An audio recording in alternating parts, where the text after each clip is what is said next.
enthusiasts, to our channel, The Scroll Stopper, your destination for the most gripping real-life mysteries.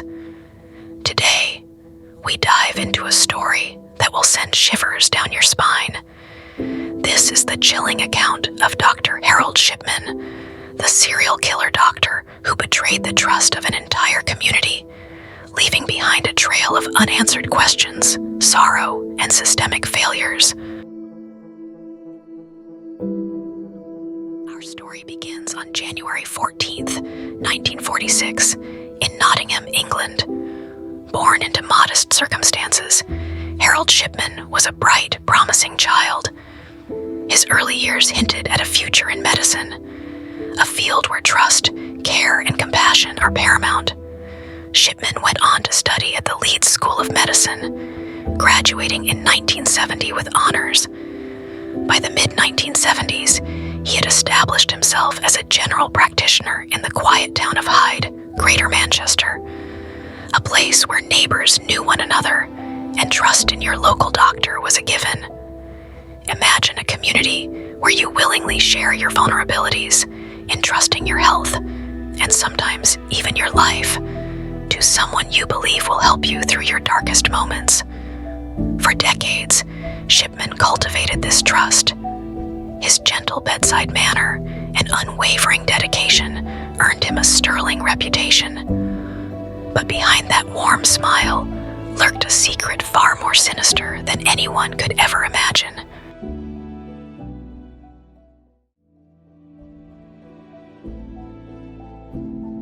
While his colleagues and patients saw only a caring doctor, a disturbing pattern was forming.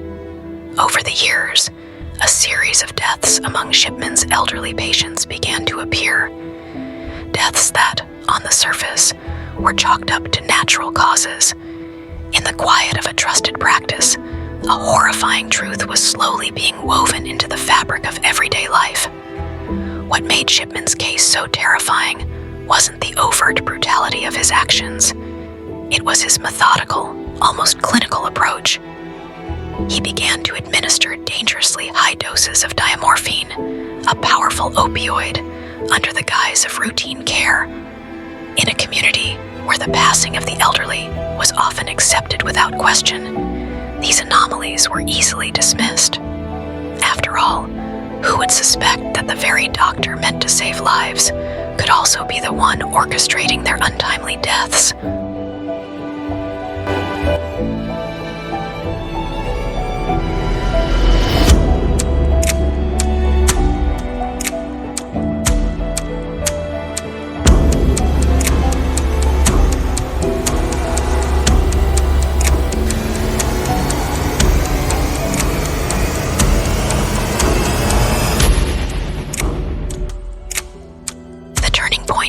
Summer of 1998 with the case of Kathleen Grundy, an 81-year-old patient who, like many others, was under Shipman's care.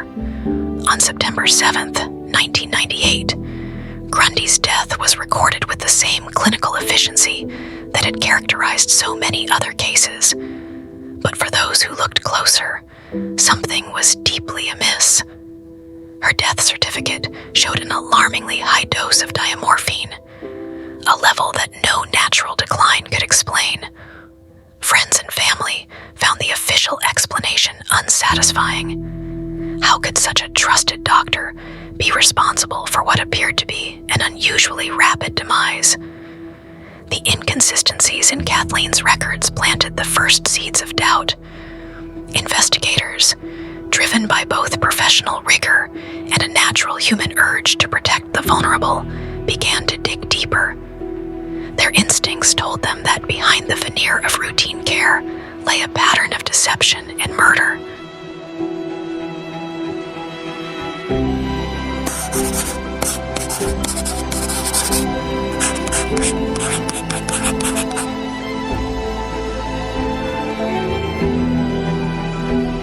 By early September 1998, the local coroner's office, alarmed by Kathleen Grundy's death certificate, launched a routine review.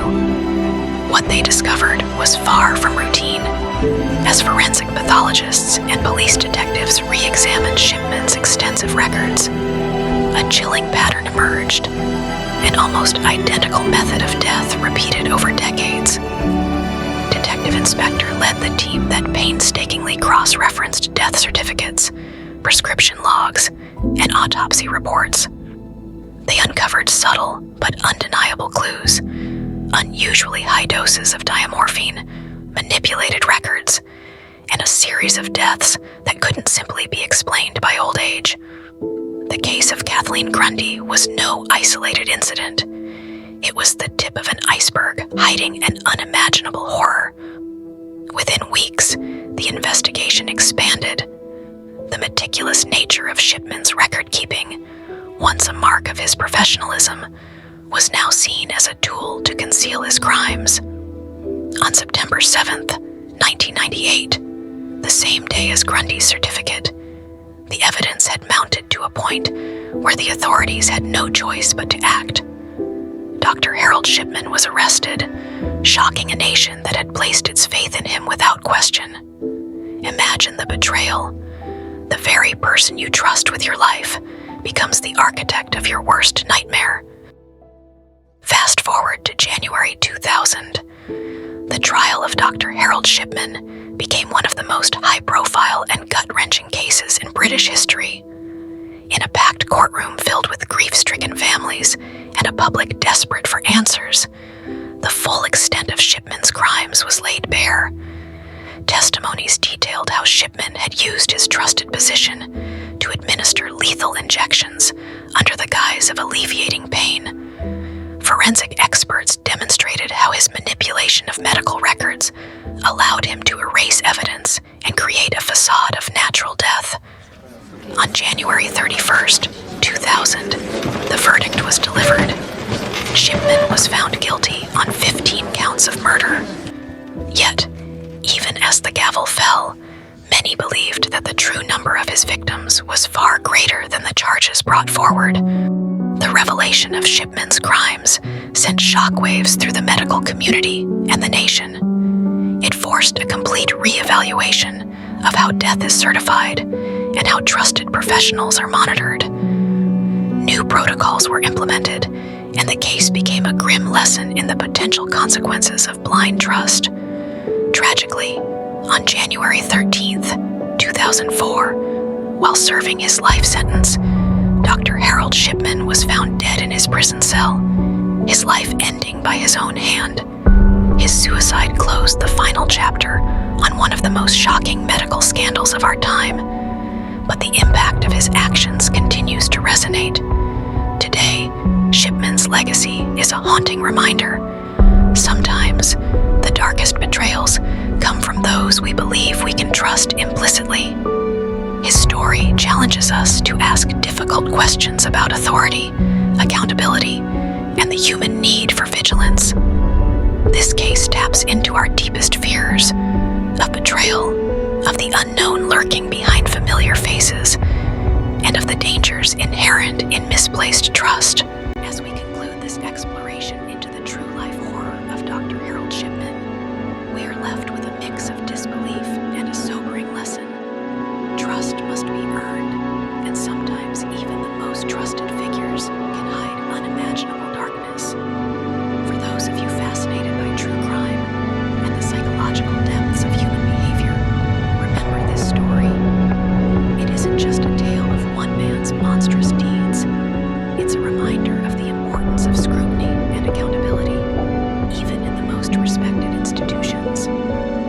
Thank you for joining us on this journey into one of the most disturbing chapters of medical history. If this story has left you with chills and reflections on the nature of trust and betrayal, please like, subscribe, and share your